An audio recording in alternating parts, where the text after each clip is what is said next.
Okay, magandang hapon po sa ating lahat. Happy Sabbath. So, patuloy na po tayo sa ating ginawang pag-aaral. Nasa Book of Leviticus na po tayo mga kapatid. Nasa chapter 3. Tama? So, welcome po ang lahat sa ating ginawang activity sa hapon na ito. Kami po ay magbabahagi sa aming naunawaan. So, kung meron kayong mga mauunawaan sa ating pagtatalakay, mas maganda na iyong ibahagi para mas mapalawak pa natin ang ating mga analisasyon at marami tayong makukuhang aral na pwede natin gamitin sa ating pamumuhay sa kasalukuyan. Amen? So, bago natin simulan sa main chapter, recap tayo ng konti doon sa nakaraang chapter kung ano yung ating natalakay, ano ang mga aral na ating napupulot doon. Sino ang nakaalala?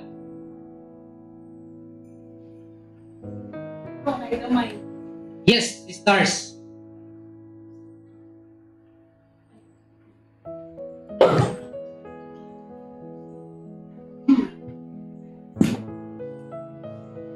Sa naunawaan ko sa last Sabbath, yung Leviticus 2 ba yun, bro? Yes, yes. Yun ay tungkol sa handog na pagkain butil para kay Yahweh Elohim. At ito ay mula sa mabuting klase ng harina or pinong harina. At ito ay may iba't ibang paraan at gamit sa paghanda bago dalhin sa pare at sunugin sa altar. Pwede itong ihanda sa pamamagitan ng paghalo ng langis na olibo at bubudura ng insenso. Pwede rin sa iluto sa malalapad na kawali. Pwede rin sa pugon or oven. At pwede rin sa kawali mismo. At ang pinaka-importante, lahat ng sangkap ay may asin.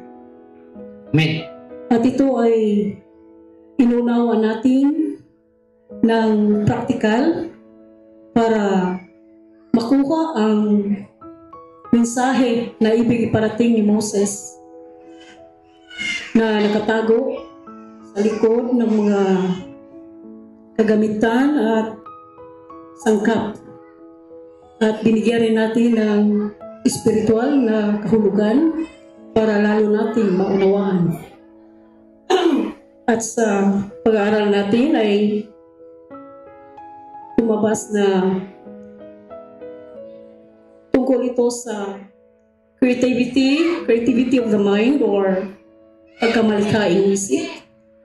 At dito dumadaloy ang mga masaganang kaisipan or good ideas para sa ikakabuti or ikakalago ng sambayanang Israel. At kapag may Israelita na nakaisip o may opinion, suggestion, or solusyon sa mga problema ang nagaganap at pwedeng i-apply sa bayan ng Israel, ay kanya itong ipanukala sa harap ng mga pari at kailangan niya itong pagtibayin sa pamamagitan ng pagpapaliwanag ng masinsinan para siya maunawaan at higit sa lahat, kailangan ito ay walang halong personal desire or self-interest para ang mabuting idea ay hindi ma-corrupt. At ano ba yung corrupt sa Tagalog, bro? Ano na yan sila, sis? Understandable na yun. Mabudol. Hindi mabudol. Sa Tagalog sa corrupt. At kapag sinasangayunan ng pare ang kanyang opinions or suggestion na galing sa kanyang personal na karanasan or sa ibang mga kultura na applicable sa sambayan ng Israel, ay bibindisyonan siya ng mga pari. At ang mga opinyon at mga idea, mga panukalang ito ay magiging kapakinabang lamang o sa pamamagitan ng pagpapatupad, at kailangan ito ay gawin mo na nakabase sa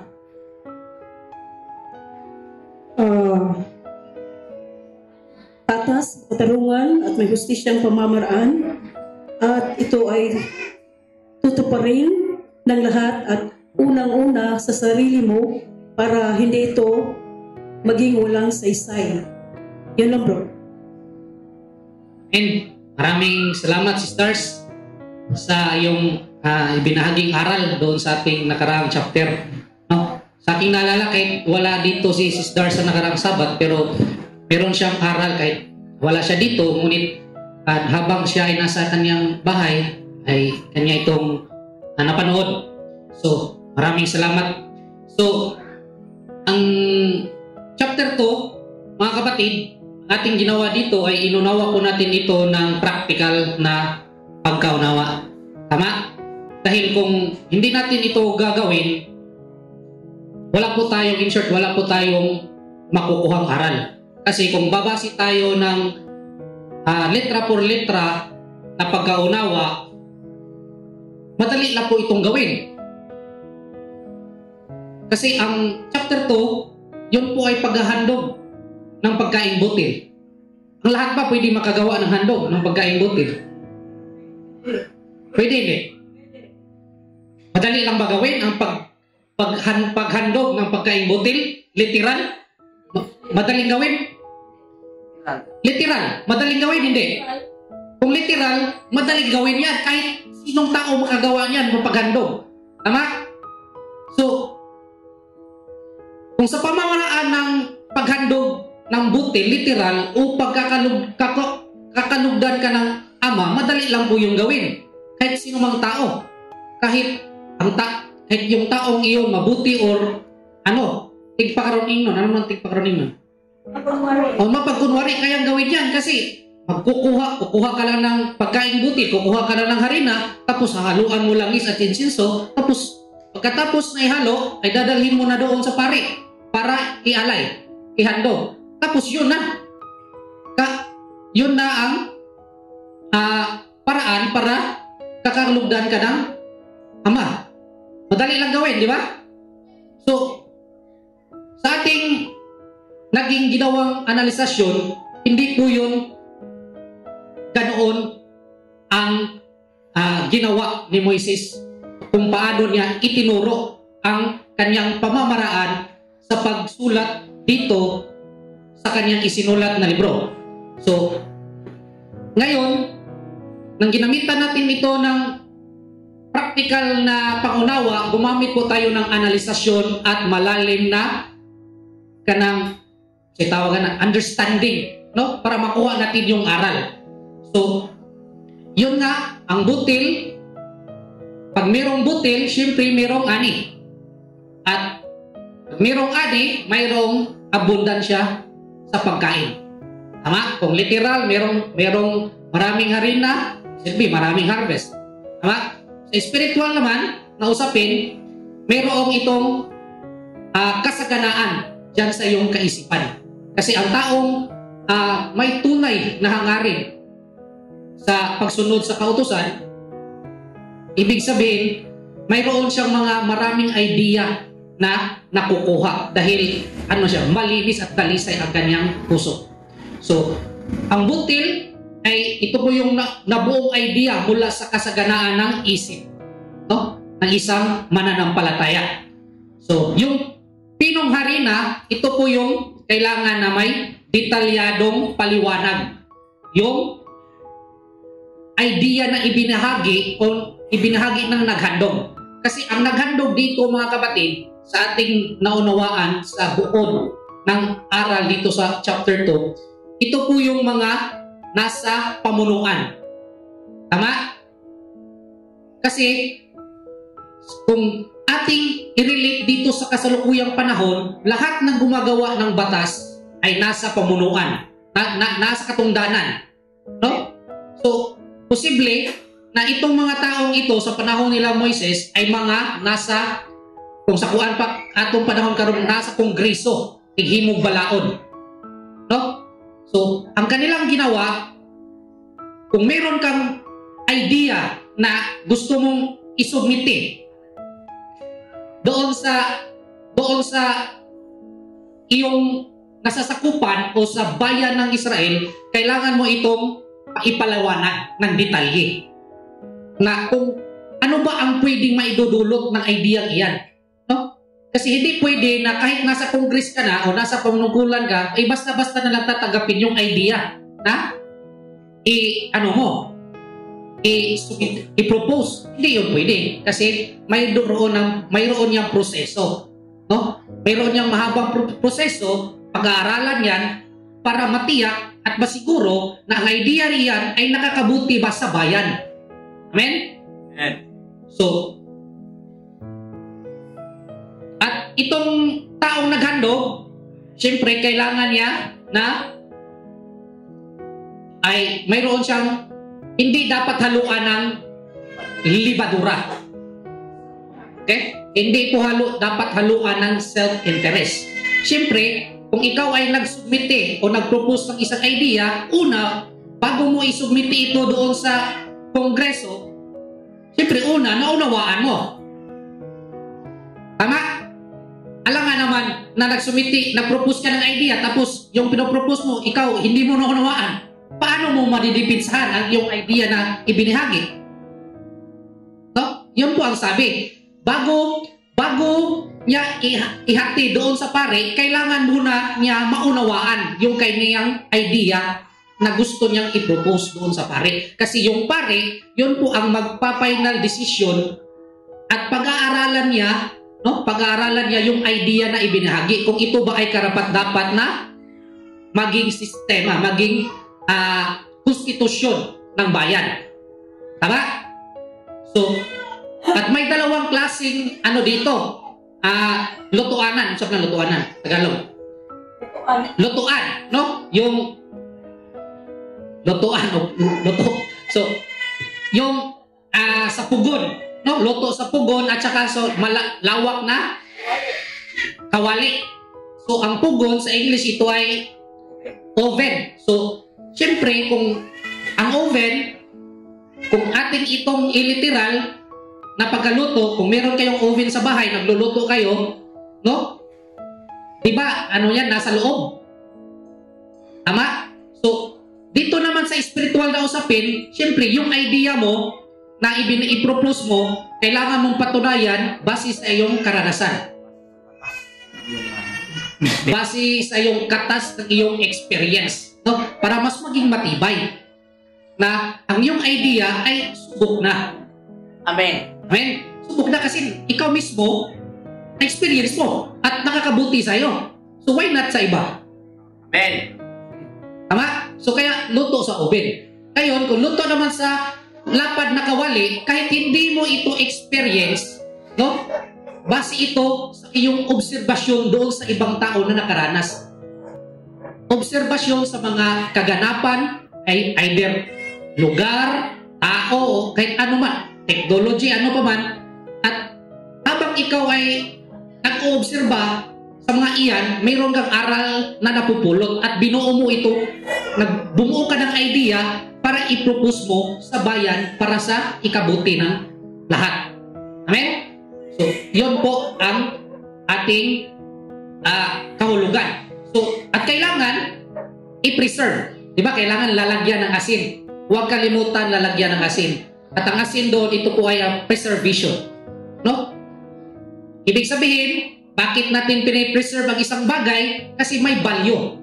So, ibig sabihin, kung nakapasa ang idea, dapat natin bigyan ng halaga. Okay? Sa anong paraan? Kailangan nating ipamuhay. No?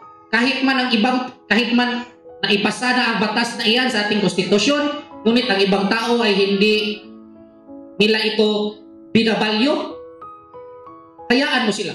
Kung ikaw ay nakaunawa at nakakabuti sa iyo, ipagpatuloy mo. Amen? So, yan po ang pagbibigay halaga sa isang idea na ibinigay ng karunungan na ibinahagi ng taong batuin. Amen? So, yun po ang naging usapin natin sa chapter 2. Malinaw? So, hindi po literal, ha, mga kapatid, laruhin lang natin na yung harina, tapos hinaluan ng langis at saka insinso, idadala sa pare, tapos ialay, susunugin. Tapos yung natira sa pare, anin nyo sa pare, di ba konsumo yun? Kakain kaya ang pare, harina na may insinso, tapos may langis? Nakasunugin din. Di ba? Hindi, kasi yung natira ipakain yun. Meron yan sa instruction na hindi ako nagkamali sa Leviticus 19 ata yan, na ipapakain sa lahat ng mga pare. Kahit sa mismong chapter, mapunta sa pare. Isang dakot lang yung kukunin eh. At sunugin sa altar. So yung sobra sa pare lahat. Kaya kung ating iunawain, hindi practical ba? Hindi realidad nakakain ng isang tao na harina na may insenso, takalagis. Diba? Tayo nga, bisag pobre ta, ngita gabi. Kada pagkakaot ang insenso. Ha? Lait mo kinakanon kasi So, Bisaya pa, agot kayo, may balas. O saan ba? Kasi pag ang harina na may insenso at saka langis, maano po yan, magka-molds po yan. Molds. Hindi pwedeng Masisira po yan, hindi po yan ma-preserve. No? Ingon pa sa mga pilosopo, watay mahimo kay mao man ay isugo sa Ginoo. Pagkaluoy po ninyo, lisod mo sa Ginoo. So, ngayon, dako na po tayo sa Leviticus chapter 3. Okay, so basahin natin bro. Verse 1 to 5. At kung ang kanilang alay ay haing mga handog tungkol sa kapangkapayapaan, kung ang ikahandog niya ay bakahan, maging lalaki o babae, ay ikahandog niya na walang kapintasan sa harap ng Panginoon. At kanyang ipapatong ang kamay niya sa ulo ng kanyang alay at papatayin sa pintuan ng tabernakulo ng kapisanan at iwiwisik ng mga anak ni Aaron na mga saserdote ang dugo sa ibabaw ng dambana sa palibot. At kanyang ihahandog hinggil sa haing mga handog tungkol sa kapayapaan na pinakahandog sa Panginoon na pinaparaan sa apoy. Ang tabang nakatakip ng lamang loob at lahat ng tabang nasa ibabaw ng lamang loob at ang dalawang bato at ang tabang nasa ibabaw ng mga yaon, ang nasa siping ng mga balakang at ang mga laman na nasa ibabaw ng atay ay kanyang aalisin na kalakip ng mga bato. At susunugin ng mga anak ni Aaron sa dambana sa ibabaw ng handog na susunugin na nasa ibabaw ng kahoy na nakapatong sa apoy. Handog ngang pinaraan sa apoy na pinakamasarap na amoy sa Panginoon. Amen. Amen. Sabi pa dito, kung ang iaalay na handog, pangkapayapaan ay isang baka, maging babae o lalaki man, kailangan itong walang kapintasan. So, dito sa handog pangkapayapaan mga kapatid, either walang kasarian, o walang specific na kasarian, either laki or babae. Okay? So, ipapatong niya sa ulo nito ang kanyang kamay at ito ay papatayin sa may pintuan ng tuldang tipanan at ibubuhos ng pari ang dugo sa paligid ng altar. Sa handog na ito, kukuha ang pari ng parting susunugin para kay Hawa. Kukunin niya ang tabang nakabalot sa lamang loob at lahat ng taba nito. Gayon din ang dalawang bato. ang taba sa balakang at ang tabang bumabalot sa atay. Ang lahat ng ito ay iaalay sa altar at susunugin ng mga pari bilang handog upang ang usok nito ay maging mabangong samyo kay Yahweh. So, dito sa chapter 3, ito yung handog ng isang membro, no, ng komunidad na gustong magpasalamat. Posible ang rason, gustong magpasalamat niya, gusto siyang magpasalamat sa Elohim sa kanyang pagpapala o sa kanyang sitwasyon na natanggap, mununawaan, o ito po ay pagbibigay, voluntaryong handog o kusang loob. Okay? So, basahin natin yung Leviticus chapter 7 verse 11 to 12. Ito po yung rason kung bakit may handog pangkapayapaan. At ito ang kautusan hinggil sa aing mga handog tungkol sa kapayapaan na ihahandog sa Panginoon. Kung ihahandog niya na pinakapasalamat, ay ihahandog nga niyang kalakip ang haing pasalamat ang mga munting tinapay na walang libadura na hinaluan ng langis at mga maninipis na tinapay na walang libadura na pinahira ng langis at mainam na harina na munting tinapay na hinaluan ng langis. Amen. Amen. So, ang handog dito na sinasabi, handog pagkapayapaan, ang unang rason, posible na bilang pasalamat. Ito po ay pasalamat, no? So, pangalawa, sa verse 16 bro, same verse, chapter.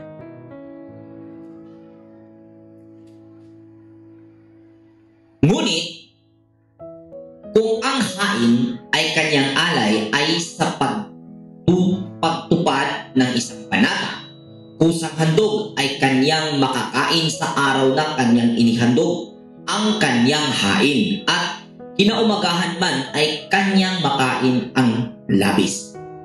Okay? So, doon sa verse 16, kung handog pagkapayapaan, ang rason mo bakit ka naghandog pagkapayapaan, ito ay panata o kusang loob. So, yon po ang dahilan kung bakit naghahandog pagkapayapaan ang isang Israelita. No? Ngayon, ituturo dito ni Moises kung ano ang gagawin ng isang taong naghandog pagkapayapaan. No? Kung baka, meron din instruction. Kung tupa, kasi tatlo ang pwedeng ihandog pagkapayapaan. Baka, tupa at kambing. Pero same lang yung proseso na gagawin. Pero ang magkaiba dito, yung kahulugan ng bawat pag-uugali ng hayop. Tama? So, bakit ba naghahandog? Naghandog pagkapayapaan ng isang Israelita? Ano ba ang kanyang malalim na rason?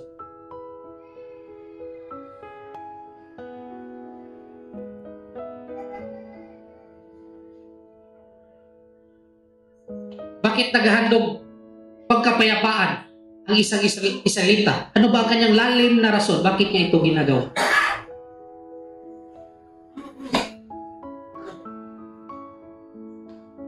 Ano ba ang unsang dining pakigdait?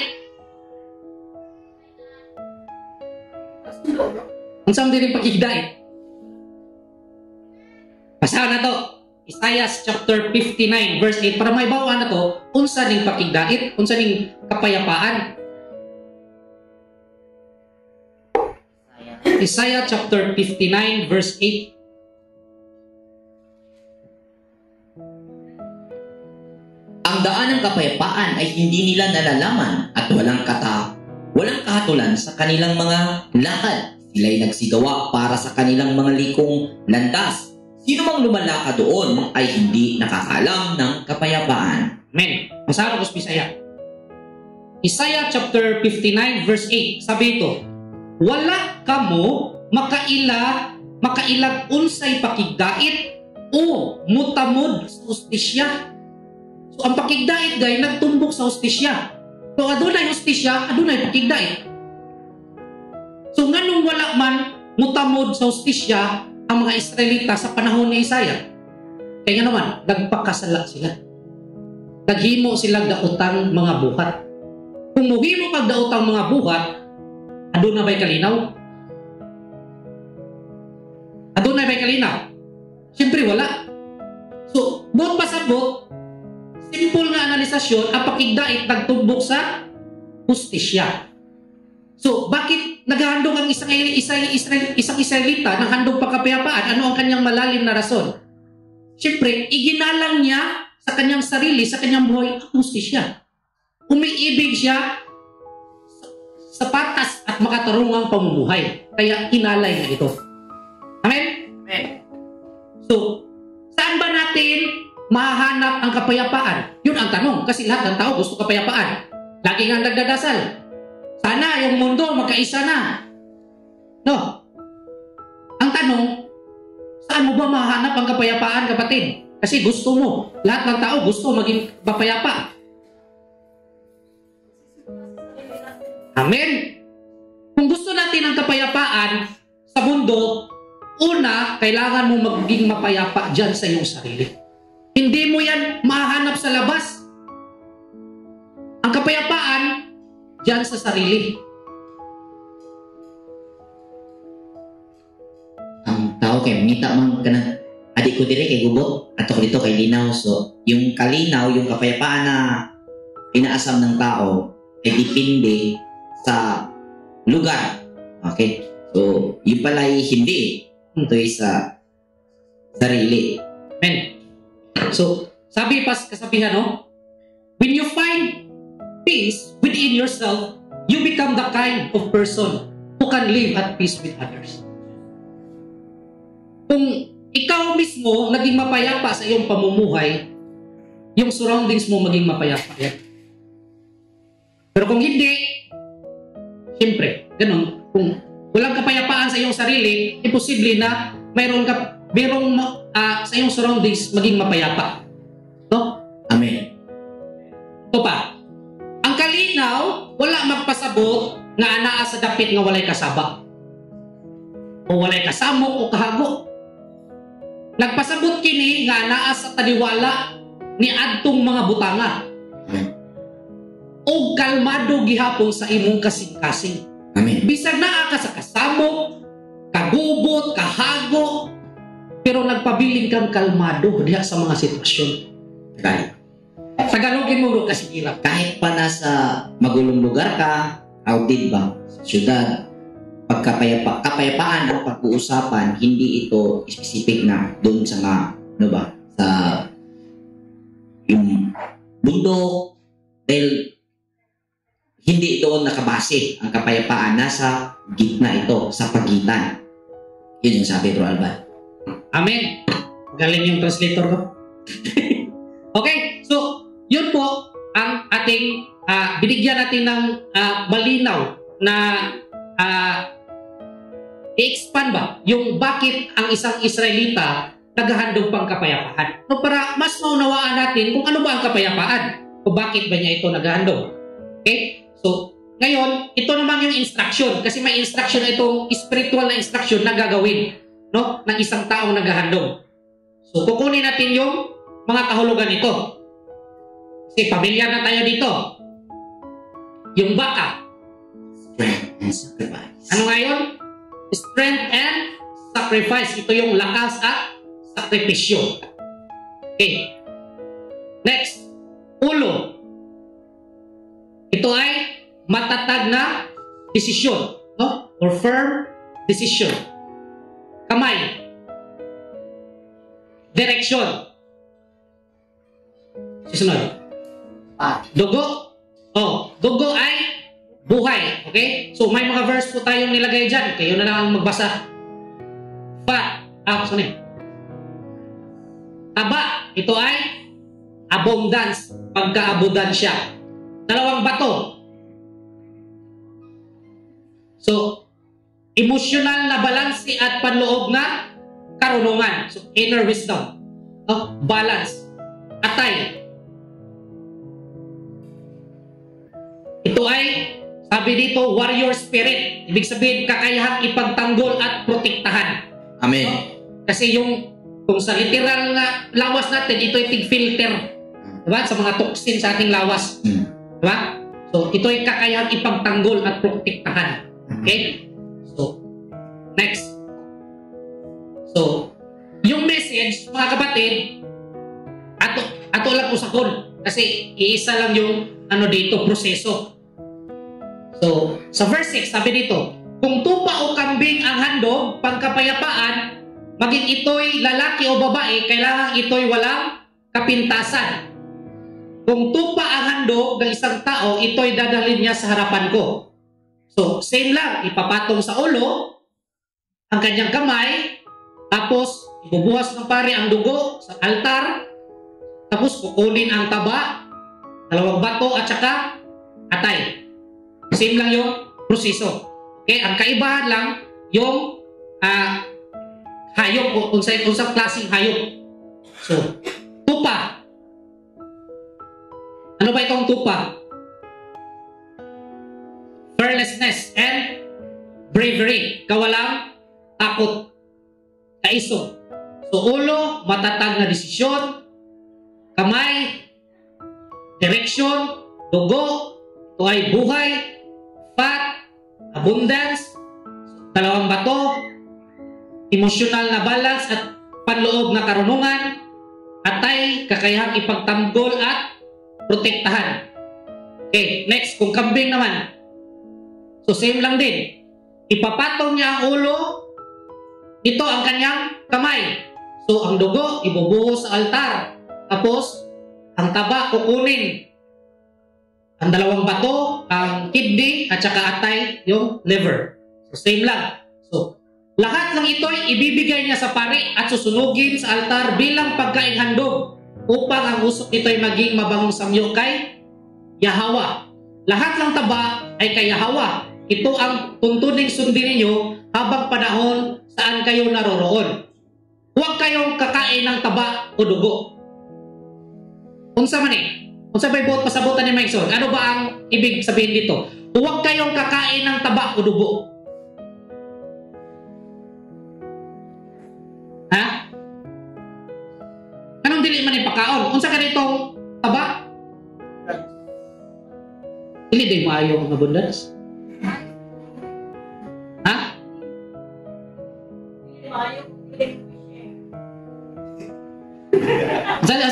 Kas. Dili kayo kung dili mo share ang abundance. Sabi ni si Stars, tanong ko mga kapatid, kasi ang ibinigay nating kahulugan sa fat, abundance. Ngayon, masama ba? Masama ba na mayroon tayong abundansya sa buhay? Pag sinabing abundance, pagpapala po yan, tama? Masama ba na tayo ay pagpapalain? Pero depende kung paano mo nakuha yung pagpapala. Sabi ni si Stars, depende kung paano mo kinuha yung pagpapala. At may sinabi ka pa yung una. Share. Kung hindi mo i-share. No? So, ibig sabihin, ang pinatutungkulan dito na huwag kayong kakain ng taba o dugo, huwag mong aangkinin. Huwag mong suluhin ang abundansya o ang pagpapala na ipinahiram sa'yo. Kasi lahat ng ating nakamit, pahiram lang yan. Pinagkatiwala. Ang tao ay ipinagkatiwala. Pinagkatiwalaan. No? Lahat ng resources ay pinagkatiwala sa atin. No? Pinagkatiwala. Hindi po yan atin. Pinagkatiwala. Pwede natin gamitin. So, at mostly kasi, pag meron ng, nakaangat bitaw sa buhay. Sa una, magyatagon kayo. Pag nakaangat ka sa buhay, Tawaan. Mua naman pa rin kakot sa mo. Mua. tikig lang ang no? Pinana pa na inani ko tungkol sa kong paningkamot. Paningkamot po mo. So, Tama man yun. Tama man din yun. wala pong mali doon. Tama, bro. Pero, yung anak ka na bitaw minsan, kanang bitaw usahay nga, yung pagpapala, hindi yung po yan nakabase lang sa material. Pwede din yung mga achievement, yung narating mo sa buhay, yung nakatapos ka ng pag-aaral, kolehiyo, gano'n. Pero kadalasan kasi yung tao na meron silang mataas na edukasyon, ang kanilang edukasyon ay kanilang ginawang standard sa buhay para itaas ang kanilang, iangat nila ang kanilang sarili para apak-apakan yung walang pinag-aralan. Diba? Mayroon mga ganyang ugali. So wala pa ka-eskwela, may pagkagpamatasan, grabe kigtagan. Pero nakagraduate na, one ay tikikigiliw, maragib na stroke. yun po ang hindi natin dapat angkinin. Kung meron man tayong mga pagpapala na kanang nakamit o kanang na-acquire, gamitin po natin yan sa patas at makatarungan. Pwede natin i-share, ibahagi sa iba. No? Gamitin natin kung ano yung na-acquire natin to i-extend natin yung ating ating love. Amen. Your kindness. Kindness. Extend natin sa iba para maging pantularan o maging pamarisan ito. Amen. So, meron ngang talinhaga dito na sinabi ni Misaya ba? Ito bitong may tungod sa dato nga buong-buang. Basahin natin. Lucas chapter 12, verse 16-21. No? Inangkin niya yung pagpapala ba? Sabi niya doon. Basahin natin. Lucas chapter 12, verse 16-21. At nagsaysay siya sa kanila ng isang talinghaga na sinasabi, ang lupa ng isang taong mamamayan ay namumunga ng sagana. At iniisip niya sa sarili na sinasabi, ano ang gagawin ko? Sapagkat wala akong mapaglagyan ng aking mga inaaning bunga. At sinabi niya, ito ang gagawin ko. Igigiba ko ang aking mga bangan at gagawa ako ng lalong malaki. At doon ko ilalagay ang lahat ng aking butil at aking mga pag-aari. At sasabihin ko sa aking kaluluwa, marami ka ng pag-aaring nakakamalig para sa maraming taon. Magpahingalay ka, kumain ka, uminom ka, matuwa ka. Datapwat, sinabi sa kanya ng Diyos, ikaw na hihingin sa iyo ng gabing ito ang iyong kaluluwa at ang mga bagay na inihanda mo ay mapapasa kanino kaya? Gayon nga, nagpapakayaman sa saganang kanyang sarili at hindi mayaman sa Diyos. Amen. Akong bisayon. Sabi dito, unya misugilon si Jesus kanila niining sambingaya. Bihay mo sa kadato nga mayuta nga maayong abot. So merong isang tao na mayaman at pinagpala, no? Na malandong siya, wala na ako'y kabutangan sa tanan kong kaabot. Morgana ba grabe na ginoo kong kadato gawas-awas na. No? Usa may angay kong buhaton. No, mergalibog guro siya unsay angay niyang gamiton siya kwarta. No. So, kini mo ang akong buhaton. Niingon siya sa iyang kaugalingon. Bubuon ko ang akong kamalig. Ug magtukod ako ug mas tako diin akong tigumon unya ang abot ug ang uban kung mga kabtangan. So, suluplay.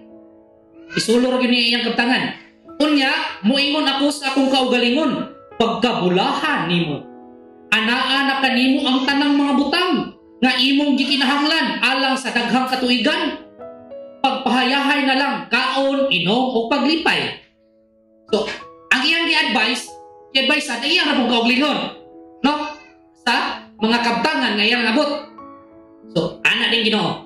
Apan ang Dios ingon kaniya, oy buang, niini kayong gabi una, mamatay ka. Unya kinsa na may makapanag-iya ni anang tanang butang nga imong gitigom alang sa imong kaugalingon. So, hindi kamatay nimo, dahil kikagbande, tapos imo rang gisuluplay, kisa may makaipulmos. Kapay mos ba ka? Si pare.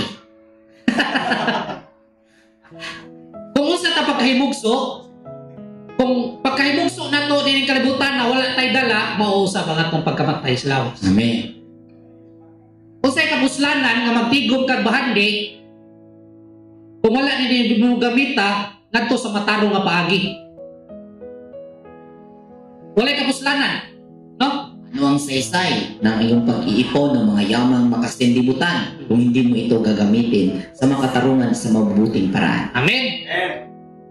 Last verse. Og mitapos si Jesus pagingon, mao kini ang mahitabo kanila nga magtigom og mga bahandi alang sa ilang kaugalingon apan dili atubangan sa Dios, apan dili atubangan sa pagkamatarong. Kabantay mo ana nay tawo mamatay nya daho kayo kato nga namatay mo ana gyud nakuha sa lingan ay may rasa doy nga naman hangol Daw sa ito daw sa ito ay diba mo ana ang tao nga naman diya siyang pagkadato iyarang gisulo no ano kayo dili mo tabang sa mga nanginahinglan. Gusto niya isuduplay kay nga naman ang iyang una-una tigom siya para muluhutay siya sa taas ng panahon. Pero aduna ba'y tao na sayon ano siya siyang matay niya anang Ginoo oy buang ugma mamatay ka abay na sayon bisag unsa pagkakadato walay tao na sayon ano sa ka mamatay sa pagigasto nimo tanang kwarta. bisa ba ihatag nimong tanang kwarta nimo para mo extend imong kinabuhi. Kung naana ka sa cancer, mo anang doktor, pag-ampo na lang, mo na lang chance, mamayo ka. Na kay mo exhort man ang mga kapasturan. Ingon ng mga kapasturan, ayaw pagtigom og bahandi nining kalibutana. Tagalogin pala natin. Huwag tayong mag-ipon ng mga kayamanan sa sanlibutan ito. Kaya ang naging isang bisang bersikulo upang himukin ang mga mananambang na magbigay ay bersikulong ito ang ginamit. Tama po ba, Brother Renzo? Amen. Kasi ito yung kinuha ba? Kung mayroon kang maraming income, marami kang naging source of income mula sa iyong mga ideas na naitatag, mga negosyo, ay kailangan mo daw yung paggawa o gamitin ba sa kabutihan at hindi po na i-balandra. Ano yung nabalandra? Yung na-i-expose ng pastor kung ano yung paano isagawa yung kabutihan. Amen. Yung kayamanan related sa kayamanan na acquire. Hindi po hindi pangunahing ibigay sa kapwa sa nangangailangan. Agad na ipasok ang subukan niyo ako, tithes po, at ibigay sa simbahan. Doon po na ipasok. So, hindi po natin sinisiraan o paninira ang statement na ito. Ito po ay sa mga may ganong pamamaraan sa pagpapaintindi sa verse na yun. Ang point po dito gamitin sa kabutihan ay ang nakaka-assist po nun ay ikaw na may-ari ng kayamanan. Amen. Huwag mong gawin na magbigay sa simbahan dahil sinabi ni Pastor. Gawin mo sa dikta ng kabutihan na Amen. naka-built-in. Amen. Tama yun, bro. Kasi yung verse na ito, gagamitin ng mga pastor, tapos yung mga iba, at tapos hindi ipaniliwanag ng maayos kung paano gamitin, at saka yung mga membro, bigay ng bigay. No? Kadalasan pa nga, kahit hindi pinagpala, basta lang makapagbigay, yun na, okay na. No? So, at least, malinaw na tayo dito. Tama? So, klaro, yung huwag kayong kakain ng taba o dugo, siyempre huwag niyong angkinin. No? Huwag mong isulo, kailangan mong ibahagi. At ang nakakaalam dyan, ikaw mismo, kasi yung pagkamatuwid na pagkaugali, hindi yan naka-explosive sa pastor. Naka-install yan lahat sa tao. Amen? At ikaw lang ang nakakaalam yan kung paano mo ito gagamitin. Kung meron kang extra o kapasidad na magbigay, gawin mo.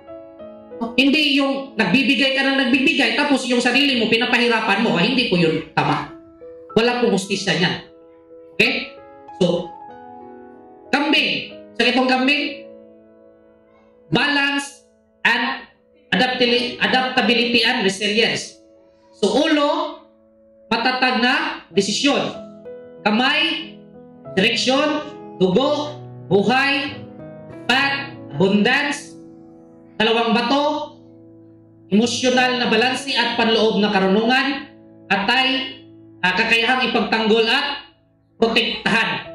Okay? So, buuin natin yung spiritual na instruction kung ano ang gagawin.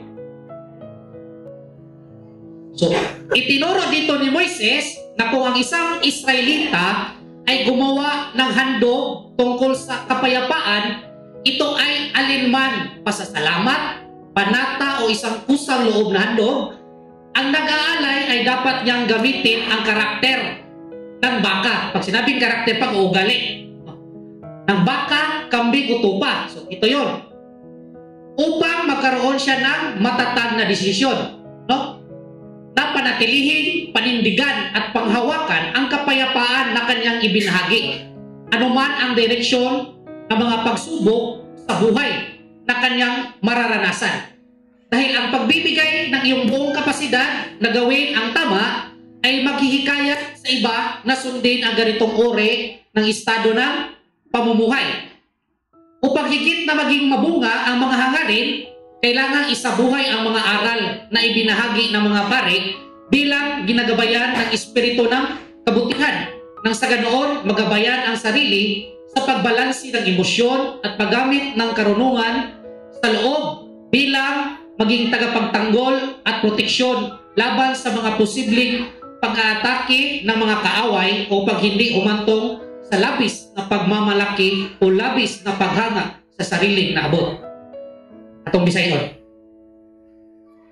Sabi ni si Moises nagtudlo dinhi na kung ang usa ka Israelinhon muhimog halad sa pakigdait, hindi man usa ka halad pasalamat, panaad o usa ka kinabubutong halad, kinahanglang gamiton sa naghalad ang kinaiyang nga baka, kanding o karnero.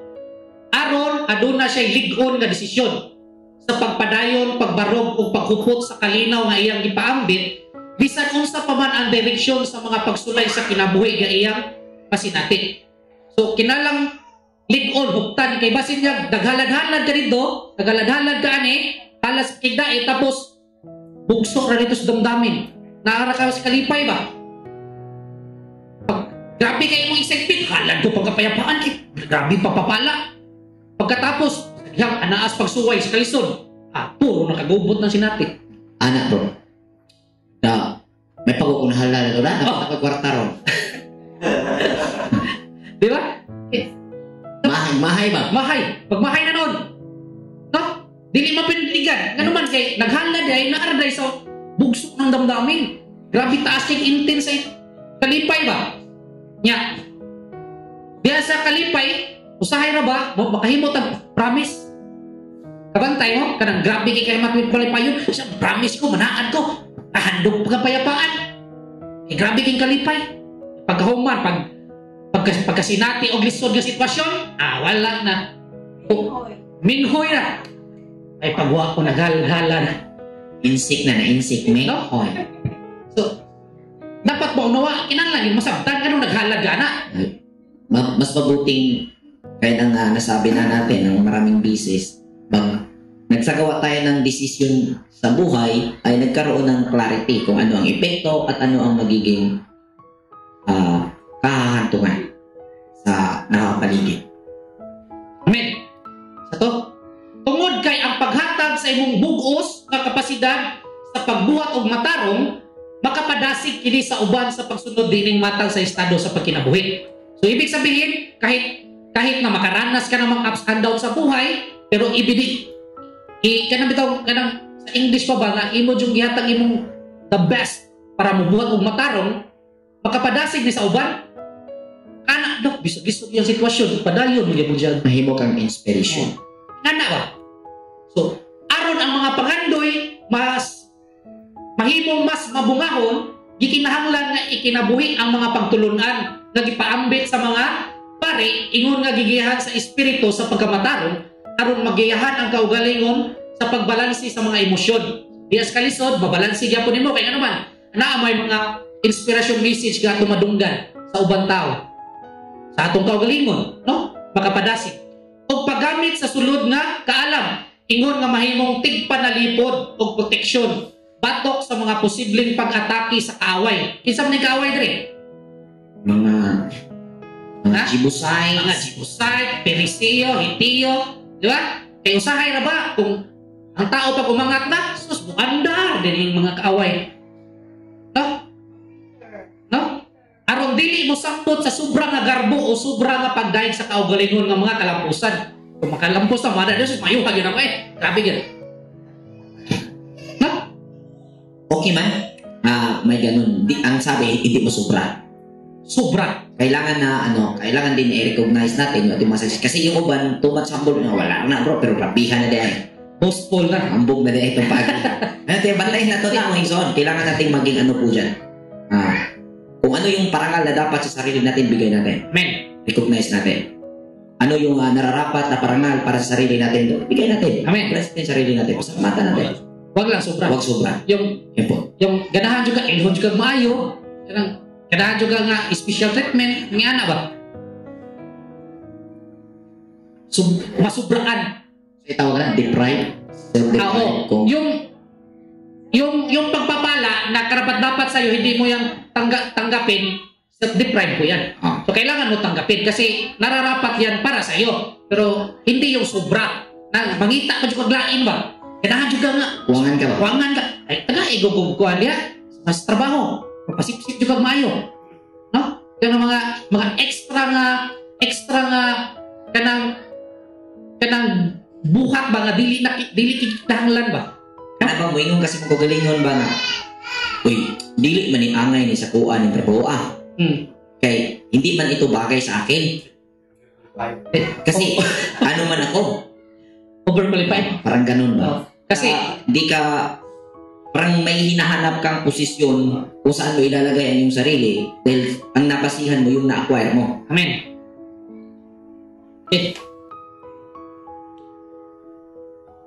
So yun. So ano ba ang ano dito? Purpose nating makikita kung bakit may ganitong gawain mga kapatid. May handog pagkapayapaan. Last na tanong. Ano ang purpose? Sabi nito, para makamit ang inner peace. Makamit ang inner peace?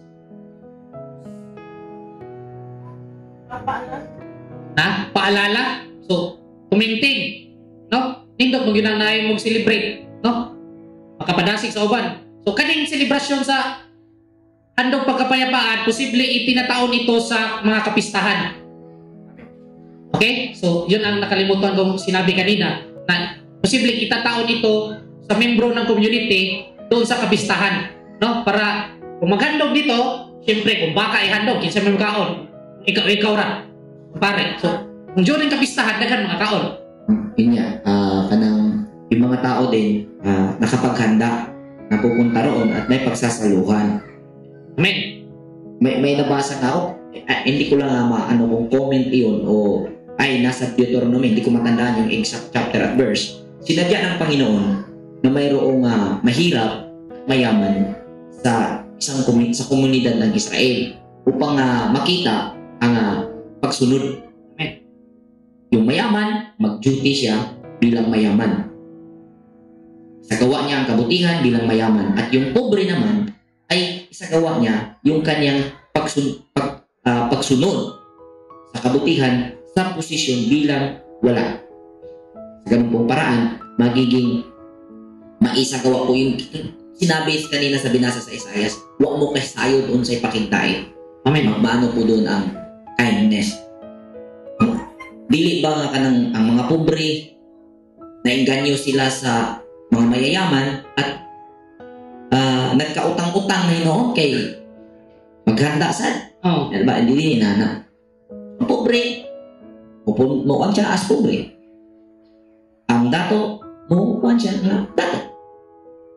Kung ikaw ay mayaman tapos may kakayahan ka maghandog ng baka kasi mapera ka, gawin mo. Kung ikaw naman mahirap, kung wala ka kakayahan na umili nito, bakit mo pahirapan yung sarili mo? Sa panahon niya ay tagakain ka. Tagakain ka lang. Kung wala kang kain ka lang kasi yun lang ang kakayahan mo.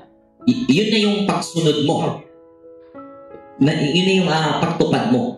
Bilang ikaw ay nasa aspeto ng ikaw yung kakain. Amen. Ikaw yung pakakainin. Amen. Dahil kung sa panahon na maging mayaman ka, ikaw naman ang magpapakain. Yun. Yun.